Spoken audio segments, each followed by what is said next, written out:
She said at midnight, "I want a divorce. Consider this my notice." The countdown hit 0.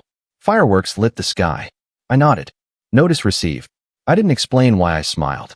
The next morning, her phone rang before mine, and then the silence after that said everything. I'm 33, married for 6 years to someone I met in graduate school. We built what looked like a solid life together. Dual-income household, nice apartment in the city, trips twice a year, the whole package. She works in pharmaceutical sales, pulls in serious commission. I'm in corporate finance, stable salary, but nothing flashy. We split bills proportionally based on income. Seemed fair since she made about 40% more than me. New Year's Eve started normal enough. We went to a rooftop party downtown with her work friends, people I'd met a dozen times, but never really connected with.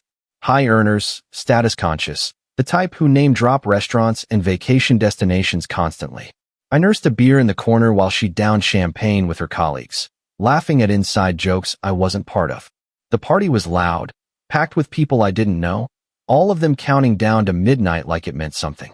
Around 11:30, she pulled me aside to a quieter corner of the roof. The city spread out below us, lights everywhere, music thumping behind us. People were getting drunk, getting loud, getting ready for the countdown. "We need to talk," she said, her voice cutting through the noise. "Now? Here. Yes, now. I've been thinking about this for months, and I can't keep pretending." My stomach dropped. Pretending what? That I'm happy. That this marriage is working. I'm not happy anymore. Okay, that's something we can work on. Counseling. Maybe taking some time to reconnect. I don't want to work on it. I don't want to reconnect. I want out. People started gathering near us for the countdown, pushing past us to get better views of the fireworks. 10, 9, 8. She kept talking, voice calm like she was discussing dinner plans or weekend errands. "I've already spoken to a lawyer. Did the consultation 3 weeks ago. I'm filing for divorce next week. Consider this your official notice." 7, 6, 5. Fireworks started going off early from neighboring buildings, premature celebrations lighting up the sky. "Notice received," I said flatly. 4, 3, 2, 1. The sky exploded with color. People cheered, kissed, toasted the new year with champagne glasses held high. She watched me carefully, waiting for a reaction. I smiled. "Why are you smiling?" she asked, confusion crossing her face. "Just appreciating the timing. Very theatrical. Couldn't wait until tomorrow." "This isn't funny." I didn't say it was. I said notice received. "What happens next?" "We'll divide everything fairly. I'll have my lawyer contact you next week. We can do this civilly." "Sounds good. Should we head home or stay for the party?"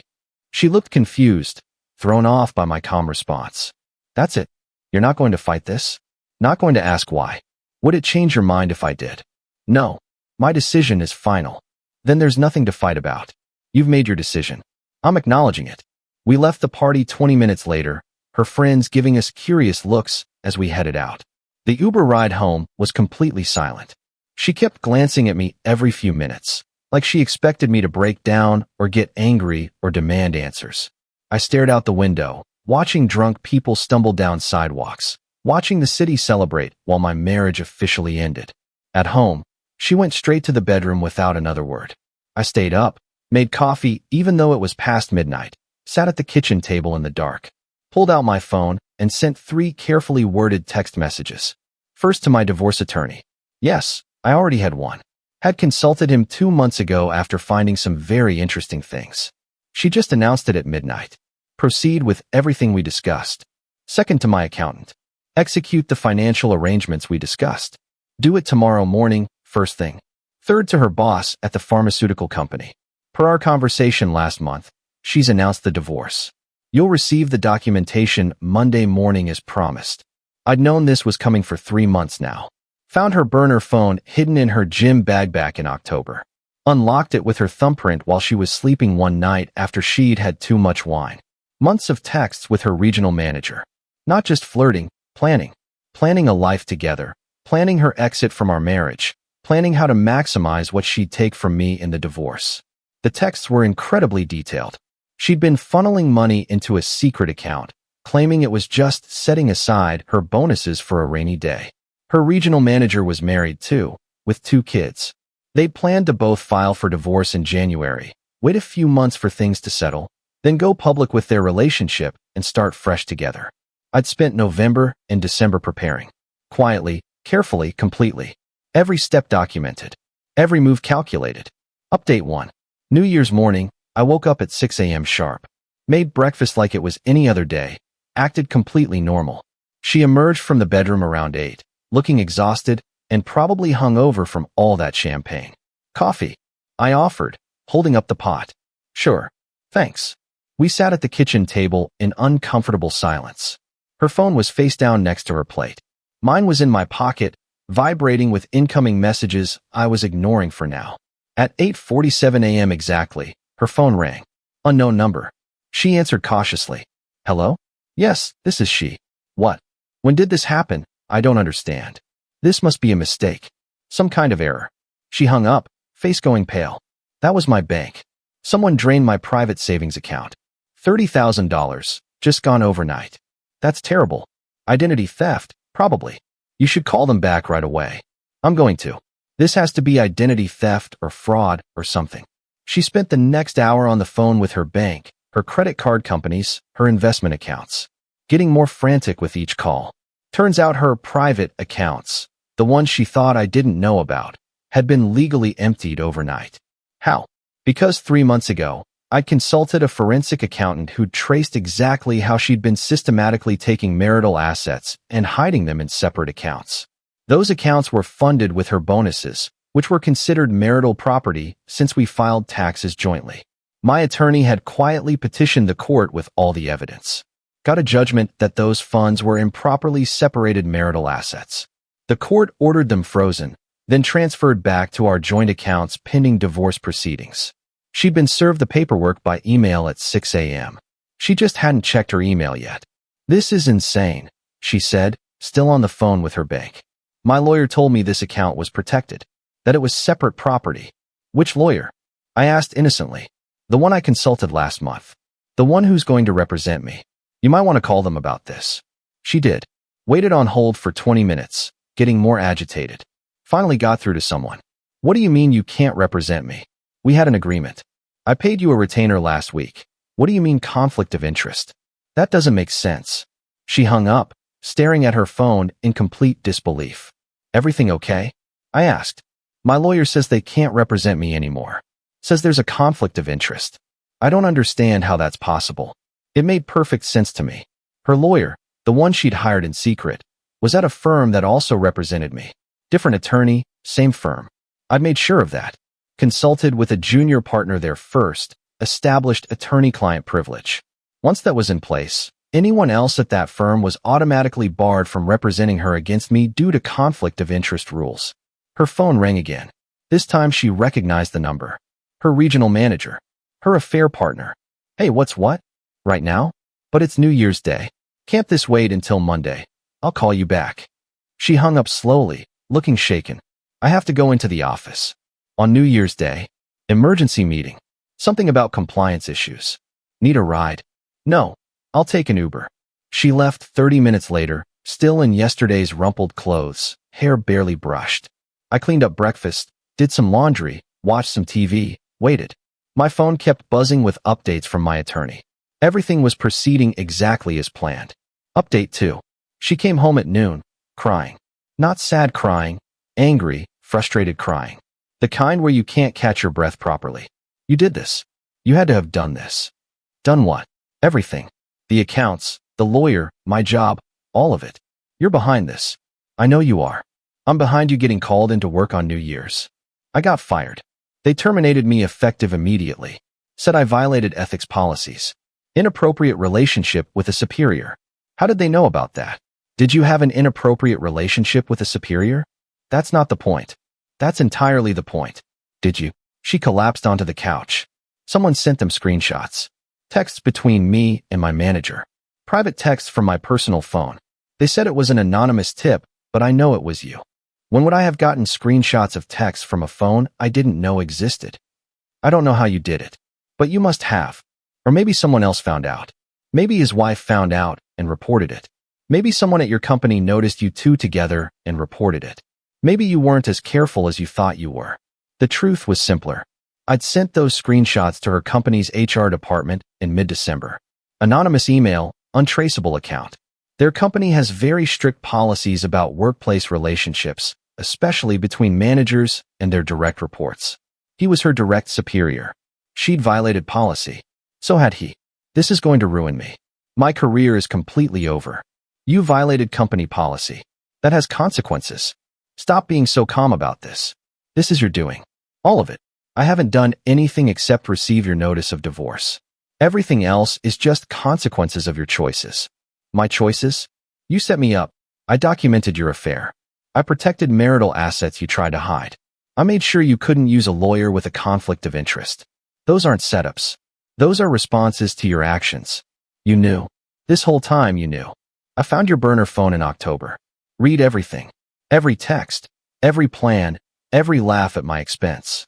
You and him, planning your futures while I paid the bills. Yeah, I knew. So you just waited? Planned all this revenge. You spent 3 months planning how to leave me. I spent 3 months planning how to protect myself. Seems fair. She pulled out her phone, started frantically typing. Calling someone. Her affair partner, probably. It rang and rang.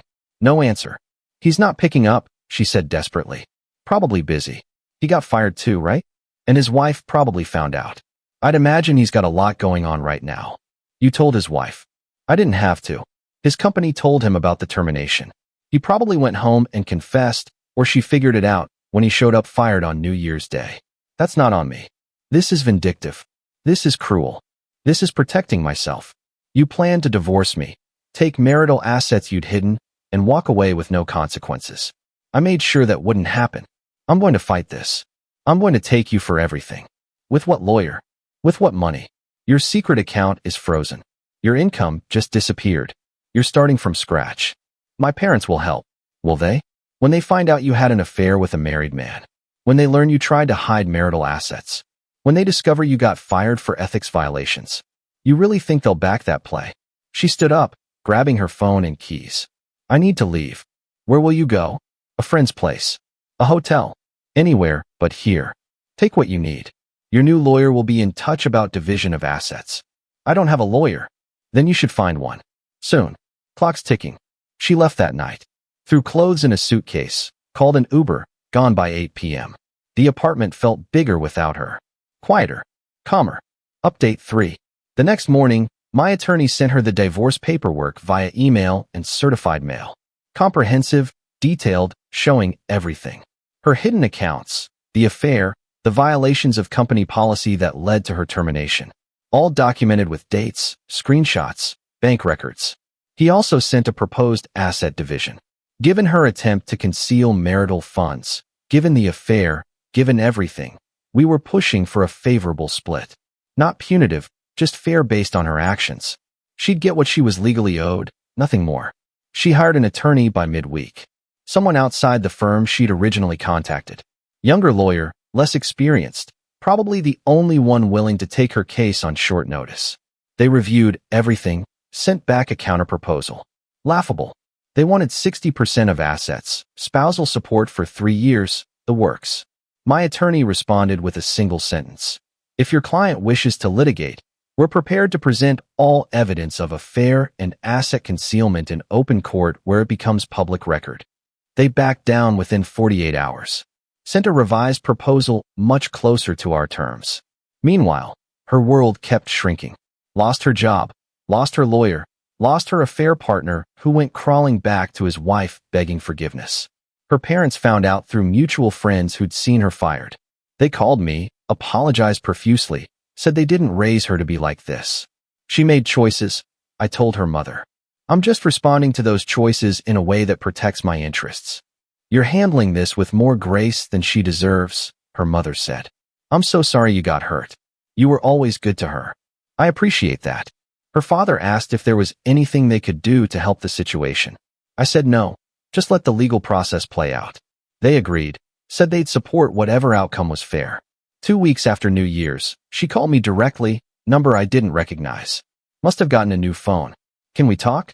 Please. About everything. I made a mistake. A huge, terrible mistake.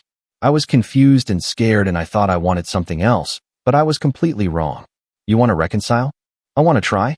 We built something together over 6 years. Maybe we can rebuild it. Start over. No. Just like that? No discussion? No chance. You spent 3 months planning to leave me. You had an affair. You tried to steal marital assets.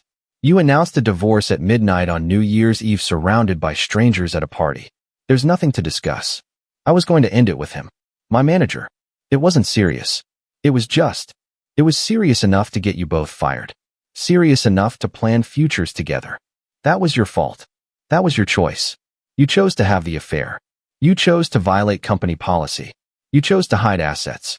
I just made sure those choices had appropriate consequences. So this is revenge. Pure revenge. This is accountability. You wanted a divorce. You're getting one. On terms that reflect reality, not the fantasy you and your affair partner planned. I have nothing now. No job, no money, nowhere to go. You have what you're entitled to from the marriage. The split will be fair under the law. You'll get your portion of assets. You'll land on your feet eventually. Just not on my back. She hung up crying. I blocked the new number. Final update. The divorce finalized in March. She got her share of marital assets, about 30% after accounting for what she'd tried to hide, the legal fees, and adjustments for her attempted concealment. No spousal support since she'd been the higher earner throughout the marriage, and we'd only been married 6 years, not long enough to warrant it. She moved back with her parents, tail between her legs. Last I heard through mutual acquaintances, she found a new job in a different industry, taking a significant pay cut and starting over basically from scratch. Her affair partner's wife divorced him, took primary custody of their kids. He tried to restart things with my ex-wife after both divorces finalized, but she refused. Said she'd learned her lesson about married men and workplace relationships. My attorney said I'd handled it perfectly. Most people get emotional, make mistakes in anger, give away leverage. You played it smart. Documented everything. Stayed calm. Protected yourself legally. I didn't feel smart. I felt tired. Exhausted from months of pretending everything was fine while planning my defense. But I also felt free. Free from someone who'd stopped valuing our partnership months ago. The smile at midnight wasn't about revenge. It was about relief. Relief that I'd prepared. Relief that I'd known what was coming. Relief that I wouldn't be blindsided by someone who'd stopped caring about our marriage while I was still trying. Her phone rang first that New Year's morning because her world was falling apart in real time. Mine stayed quiet because I'd already arranged everything, set everything in motion. All the pieces were already moving. People ask if I feel guilty about how it went down. I don't. She made calculated choices over 3 months. I responded to those choices with my own calculations. She tried to stack the deck in her favor. I just reshuffled it. The silence after her phone call said everything because she'd run out of moves. No hidden money to fall back on. No sympathetic lawyer to defend her. No high-paying job to support herself. No affair partner waiting in the wings. Just consequences of decisions she'd made, showing up exactly on schedule. That's not revenge. That's just reality showing up on time.